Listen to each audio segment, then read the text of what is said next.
نحمد و نصلی علی رسول الکریم اما بعد فاعوذ باللہ من الشیطان الرجیم بسم اللہ الرحمن الرحیم ولا تقولوا لمن يقتل في سبيل الله اموات بل احياء ولكن لا تشعرون آمنت باللہ صدق اللہ العظیم الصلاۃ والسلام علیک یا سیدی یا رسول اللہ الصلاۃ والسلام علیک یا سیدی یا حبیب اللہ الصلاۃ والسلام علیک یا سیدی یا خاتم النبیین وعلی آلک و صحابک یا سیدی یا محمد رسول اللہ صلی اللہ علیہ وسلم۔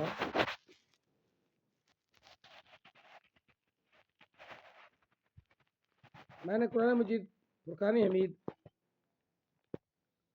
ایک آیت مقدسہ تلاوت کی ہے، وَلَا تَقُولُوا لِمَن يَقْتُلُ فِي سَبِيلِ اللَّهِ أَمْوَاتٌ بَلْ أَحْيَاءٌ وَلَٰكِن لَّا تَشْعُرُونَ۔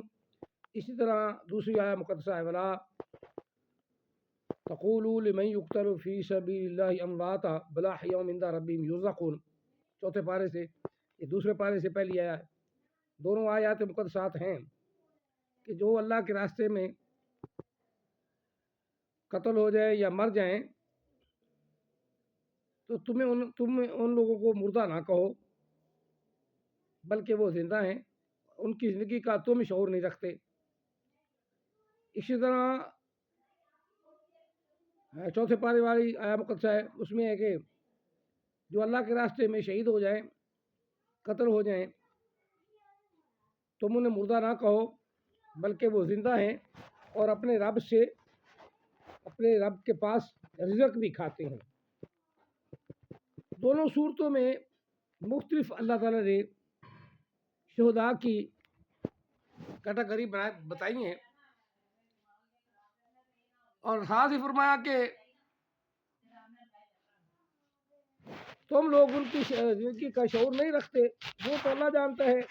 کس طرح وہ زندہ ہے، کیسے وہ رزق کھاتے ہیں، لیکن ہمارا تو اس بات پہ ایمان ہے کہ وہ زندہ ہے۔ اسی طرح امام حسین اور امام حسن کے بارے میں یہ تاریخی بات ہے کہ جب حضرت عثمان غنی رضی اللہ تعالیٰ عنہ کو شہید کیا گیا، اس وقت امام حسن امام حسین دونوں حضرت عثمان غنی رضی اللہ تعالیٰ عنہ کے دربان لگے ہوئے تھے، باہر دروازے پہ کھڑے تھے اور حضرت علی نے مقرر فرمائے تھے۔ یہ بات سب جانتے ہیں، اللہ یاری بھی جانتا ہے، اور ایک لڑکی انڈیا سے، اس نے اللہ یاری سے سوال کیے حضرت عثمان غنی کے بارے میں، یہ بات درمیان میں اس نے کوڑ ہی نہیں کی کہ حضرت امام حسن امام حسین دونوں جو ہیں وہ حضرت عثمان غنی رضی اللہ عنہ کے دربان تھے، باہر پہرا دے رہے تھے، اور حضرت علی کرام اللہ وجہ کریم نے دونوں کو ایک ایک چپیڑ بھی لگائی۔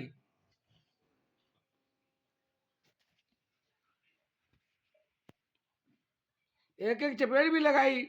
کہ تم لوگ اتنی غفلت میں تھے کہ حضرت عثمان غنی رضی اللہ عنہ کو شہید کر دیا گیا۔ بہرحال اس بات پہ صحابہ کرام علیہ رضوان بھی، اور جو بھی عثمان غنی رضی اللہ عنہ کی پارٹی تھی، وہ بھی بڑے اشتعال میں تھے، حتیٰ کہ حضرت علی کرام اللہ وجہ کریم کے پاس وہ پہنچے اور انہوں نے ان کو خلیفہ بنا لیا، خلیفہ چن لیا۔ اس وقت حضرت علی کرام اللہ وجہ کریم خلیفہ بنے تو خون عثمان کا جو ہے مطالبہ امیر معاویہ نے بھی کیا، اور حضرت اماں عائشہ صدیقہ رضی اللہ تعالی عنہ نے بھی کیا، جس میں جنگ جمل بھی اور جنگ صفین دونوں واقع ہوئیں۔ جنگ جمل حضرت اماں عائشہ صدیقہ رضی اللہ تعالی عنہ کے ساتھ ہوئی، جس میں حضرت علی کرام اللہ وجہ کریم کامیاب رہے، اور انہوں نے حضرت عائشہ صدیقہ کو کہا کہ آپ ہم سب کی ماں ہیں اور ہمارا احترام آپ پر فرض ہے، اور بڑے احترام کے ساتھ انہوں نے حضرت عائشہ صدیقہ کو مدینہ روانہ فرمایا۔ جو ہونا تھا وہ تو ہو گیا، دونوں مسلمان جماعتیں ہیں۔ اسی طرح حضرت میری معاویہ اور حضرت علی کرم اللہ وجہ کریم صفین کے مکان پہ، اس مقام پہ دونوں کی آپس میں جھڑپیں ہوئی یا لڑائی ہوئی، جس میں پھر اللہ تعالیٰ نے حضرت علی کرم اللہ وجہ کریم کو، جس کو ہم کہتے ہیں ہمیشہ کہ حضرت علی حق پہ تھے، تو ہیں بھی حق پہ، امیر معاویہ سے غلطی ہو گئی، اتحادی غلطی، بعد میں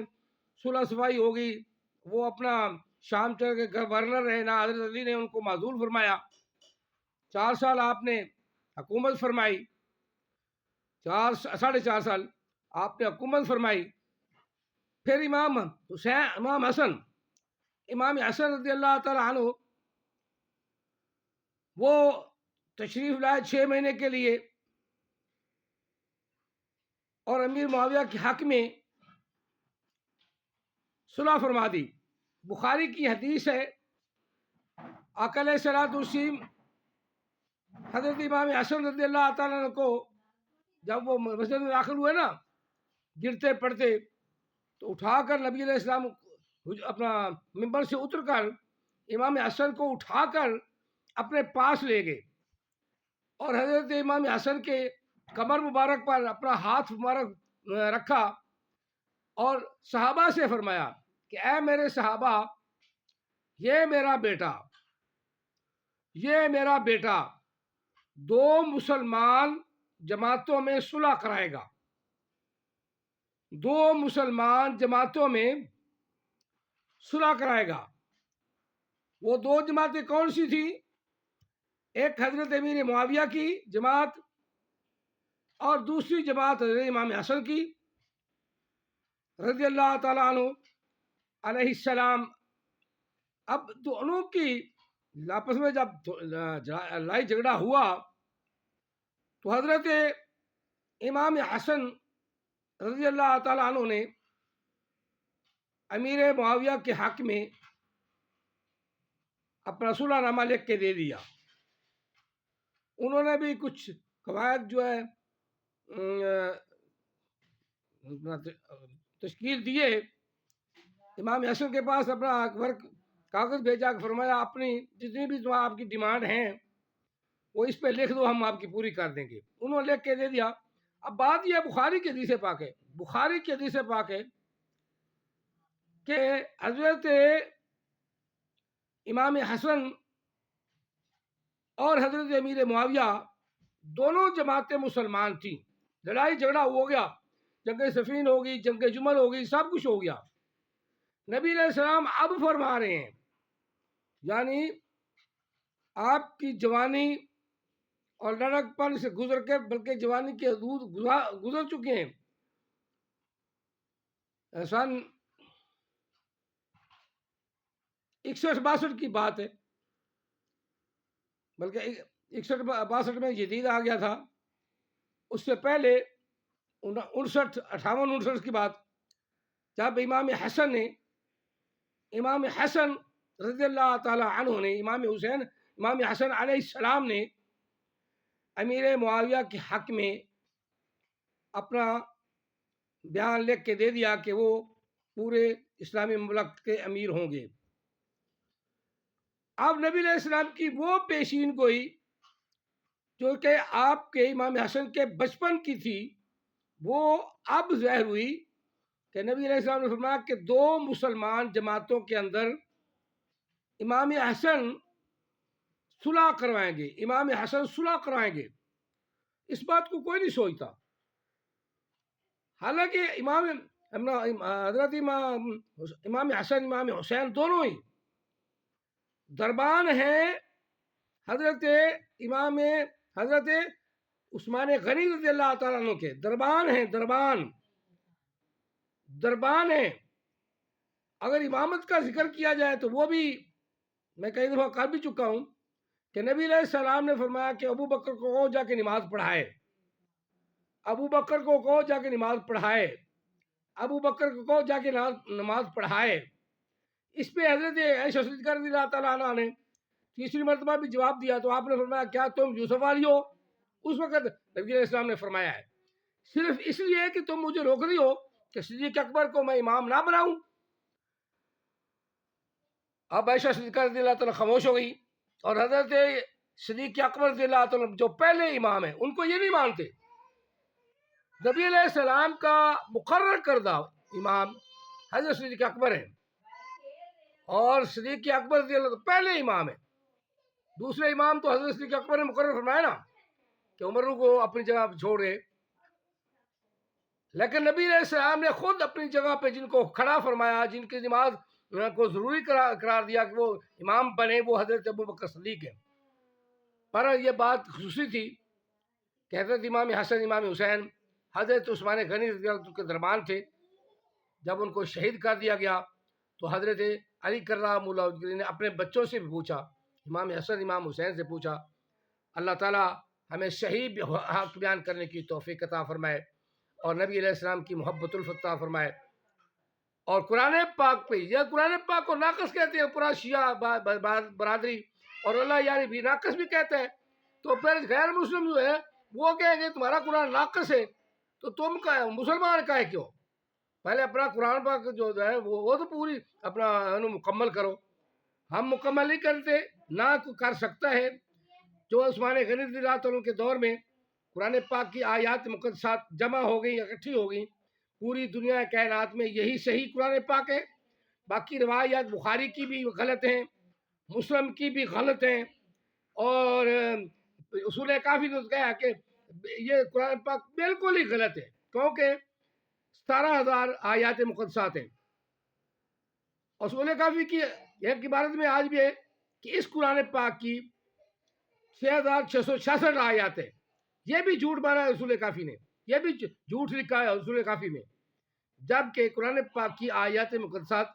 6,349 ہیں، 6,349 ہیں۔ 6,666 والا فگر جو وہ غلط ہے، 6,066 والا فگر غلط ہے، 6,066 والا فگر غلط ہے، 6,349 ہیں۔ اللہ تعالیٰ سمجھنے کی توفیق عطا فرمائے۔ آج تو کمپیوٹر کا زمانہ ہے، آج خود گن لو قرآن پاک کی آیات مقدسات، باقی آیات مقدسات اہل تشریح سے کہو کہ اصول کافی نے کہا اس کو پورا کر کے دکھاؤ، اتنی آیات کم ہیں، تمہارے حساب سے 6,666 ہونے چاہیے، جبکہ موجودہ قرآن پاک میں 6,349 ہیں۔ یہ کبھی بھی پورا نہیں کر سکتے، جھوٹ بولتے ہیں۔ اللہ تعالیٰ ایسے جھوٹوں پہ اپنی لعنت فرمائے، اپنا عذاب نازل فرمائے، ہم سب کو ایسے جھوٹوں سے بچنے کی توفیق عطا فرمائے۔ آمین ثم آمین۔ جزاکم اللہ تعالیٰ فی الدارین و احسن الجزاء وما علینا الا البلاغ المبین۔